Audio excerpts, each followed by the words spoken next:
ẹ kú oríire o congratulations ẹ kú oríire o. ẹ dúró ná ó yà yín lẹ́nu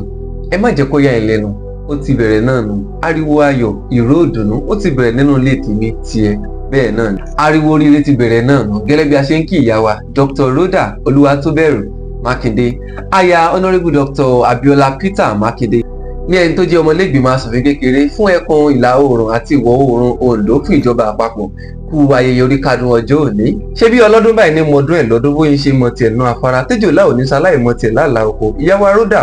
bẹ́ẹ̀ ti ń sọdún èyí ẹ ó ṣe ọ̀pọ̀lọpọ̀ ẹ̀ lókè èèpẹ̀ nínú ọlá nínú ọlà nínú àìní tètè kú tí ń ṣe baálé ọ̀rọ̀ ẹ ò tiẹ̀ ní tètè kú torí mo ti rójú ọlá mo ti rójú ọlà lójú yín mo ti ríṣẹ́ rere tádẹ̀dá ti fi ràn yín láṣẹ Elédùmarè àtẹ̀yìn àtọkọ àtọmọ ẹ ó gbáyé pẹ́ nínú ọlá nínú ìrọ̀rùn nínú ìgbáyé gbádùn àti àlàáfíà ẹlẹ́yinjú àánú onínú rere oníwà mímọ́ akóyawọ́ ìwà rere ọwọ́ rẹ̀ ló mú ìyàtọ̀ láàrin ẹgbẹ̀lẹ́gbẹ̀ obìnrin láwùjọ nítorí pé bó ṣe ń ṣe fónílé ló ń ṣe fàlejò ó ń ṣe fọ́mọdé bẹ́ẹ̀ ló ń ṣe fàgbàlagbà inú rere rẹ̀ láṣẹ Elédùmarè á tì ọ́ débi rere tó ní lọ́kàn ilé aya túnú ṣe tiẹ̀ kí mògún aya wọn lóńdó ẹ̀gí odò arẹ́yìn jaja Oǹdó ṣèbí bẹ́ẹ̀ lẹ́yìn òjaja mọ́ ọ̀jàjà láwọn pè é bó bá dọ̀la aya ẹ̀kí mògún amúlà méjì sojúṣẹ̀yẹ bí ò sí tó nírè a ò lè roko bí ò sí tó nírè a ò lè rodò mo ní bí ò bá sí tó nírè a ò lè ti gbódó gbé ẹrú síwájú ilé ọkọ tó fi ọlá ya bí tí yín bá wá ń jẹ mámì kan ẹnjìnìà Samuel Akínládé Great Sam ló ní kí n kì í ní gbèdégbèjọ wọ́n ní kí n kó bẹ̀rẹ̀ fún yín gidigidi wọ́n ní ẹkú fọmọnìyàn ṣe